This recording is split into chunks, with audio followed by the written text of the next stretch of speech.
Alright, what's up? Kumusta mga kaibigan yan? And bago natin umpisan tong video na to ay uunahan ko na kayo mga kaibigan. Gusto ko lang munang sabihin sa inyo na got my driver's license last week. It's like we always talk about, 'cause you were so excited for me. Ay, panis! Kaya mo yan? So, yun na nga mga kaibigan. Nakakuha tayo ng driver's license dito sa Poland. At hindi lang basta driver's license, dahil international driver's permit yung ating nakuha. At yan, pag-uusapan natin ngayong video na to, kung paano tayo makakakuha ng international driver's permit. So, yun, without further ado mga kaibigan, let's go, here we go. So, mabilis lang mga kaibigan kung paano makapag-apply ng International Driver's Permit. So, unang requirements para makakuha nun dapat meron kang National Driver's License or yung tinatawag na yung lisensya sa Pinas mga kaibigan. Dapat meron kang lisensya sa Pinas dahil lang International Driver's Permit mga kaibigan conversion lang ng iyong National Driver's License. So, mabilis lang yung application niya mga kaibigan. Online. So, online application lang ang ginawa ni kuya mo, Andre Lawrence. At dun sa online application na yon, pinicturan ko lang yung aking lisensya, yung lisensya sa Pinas. Tapos, nag-send lang ako sa kanila ng picture ko at nag-signature ako mismo dun sa application nila. Pwedeng pirmahan mo yung signature mo, pwedeng pumirma ka din dun sa application nila. Merong tab dun, merong area doon na talagang pipirmahan mo. Pwede mong erase kung nagkamali ka. Basta alam niyo naman yun yung parang digital na pirmahan yung lagayan na signature. So, yun lang. Ganun lang ka-bless yung application. Nag-fill up lang ako doon sa link nila.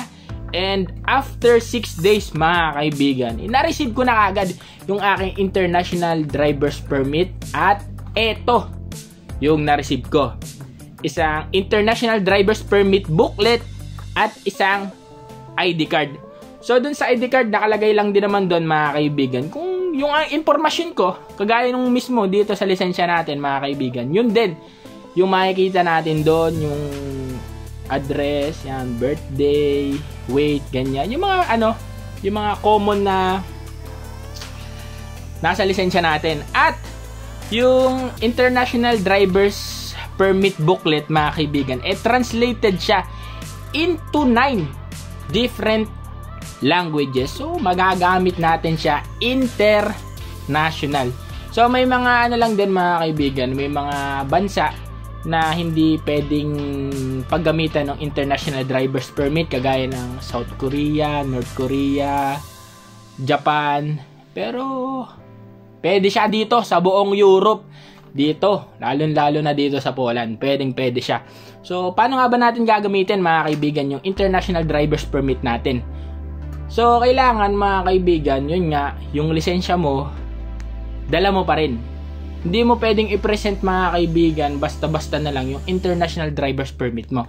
Kailangan kasama pa rin lagi yung National Driver's License mo. Kasi nga, conversion lang yun mga kaibigan. Kinonvert lang sa lingwahe nila, kinonvert lang sa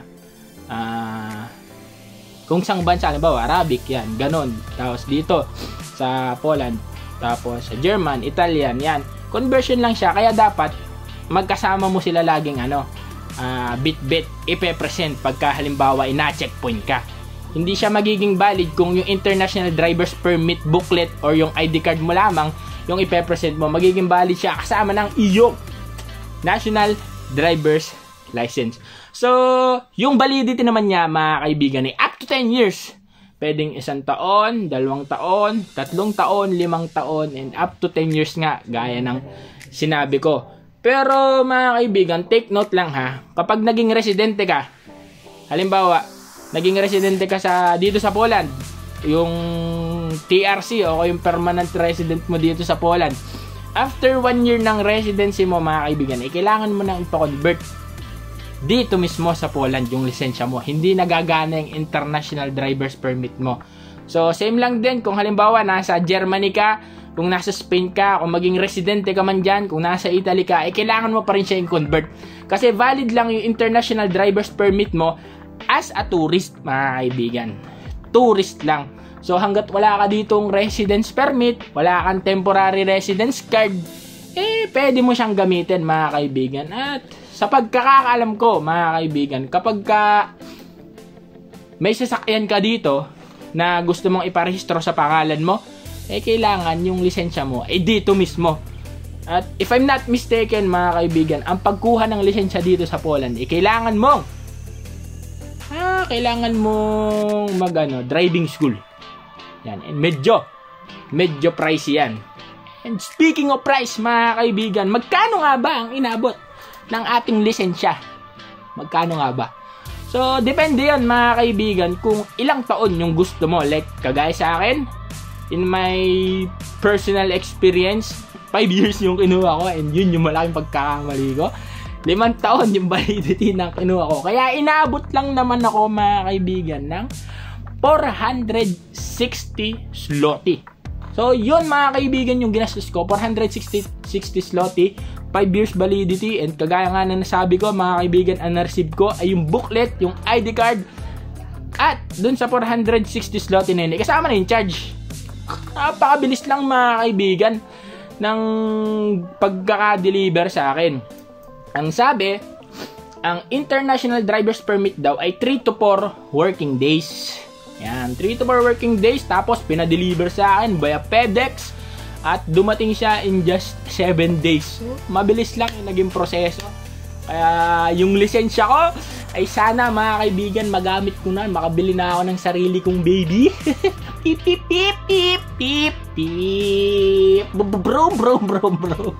Ayaw, mga kaibigan. Ako yung nagpapapyaw na kay Bebe. Nasabi kay Bebe dati, nung nasa Pinas ako, gala. Layas ako. Lagi akong motor. Hindi pa ako nagkakakotse, mga kaibigan. Marunong ako mag-drive, pero ang mga din-drive ko, mga multicab. Nung nagde-deliver ako ng soft drink sa Pilipinas.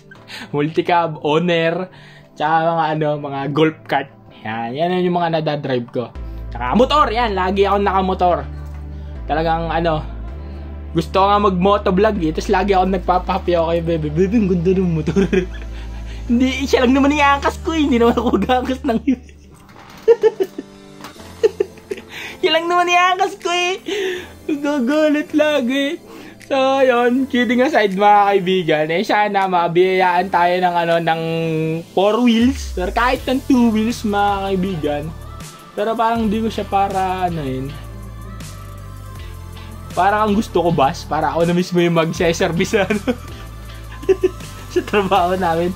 Hindi, joke lang, mga kaibigan, convenient din naman kasi talaga pag may sarili kang wheels. So, sana, payagan na tayo na makabili. At magkaroon tayo ng sapat na kwarta. Ang pabili dahil mura lang dito. Next vlog natin, magkano nga ba yung sasakyan. Tsaka malay mo, mga kaibigan, brum na to. So yan, mga kaibigan, maraming salamat. And don't forget to click the notification bell na agad, mga kaibigan. Dahil alam ko nakasubscribe ka na. And kung hindi ka pa nakakasubscribe, pindutin mo na din yung subscribe button. I-thumbs up, like mo na din, mga kaibigan. I-share mo, i-follow mo yung page. Ang dami kong utos sa inyo, no? Yun lang naman, mga kaibigan. Road to 5K subscriber tayo ngayon. God bless. Peace out. Chicken.